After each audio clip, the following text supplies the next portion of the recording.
Once upon a time, there was a woman named Visakha who lived in a small village in India.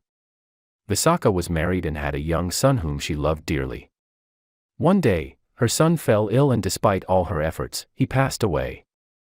Visakha was heartbroken and refused to believe that her son was gone. She carried him around the village, asking everyone she met if they knew of any way to bring him back to life. The villagers tried to reason with her, but she would not listen. She became obsessed with finding a way to revive her son. Finally, someone told her to seek out the Buddha, who was known for his wisdom and compassion. She went to the Buddha and begged him to bring her son back to life. The Buddha listened to her story and replied, "I can bring your son back to life, but you must first bring me a mustard seed from a house where no one has died." Visakha was overjoyed at the prospect of her son being brought back to life. She went from house to house, asking for a mustard seed.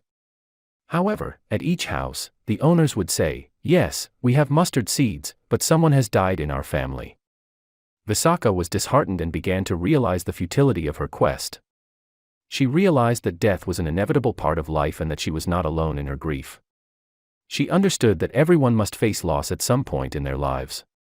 She went back to the Buddha and told him what she had learned. The Buddha replied, "You have learned well, Visakha. Death is a natural part of life. We must accept it and learn to let go." Visakha understood the Buddha's words and was finally able to let go of her grief. She realized that her son would never come back to life, but that he would always be a part of her in her memories and in her heart.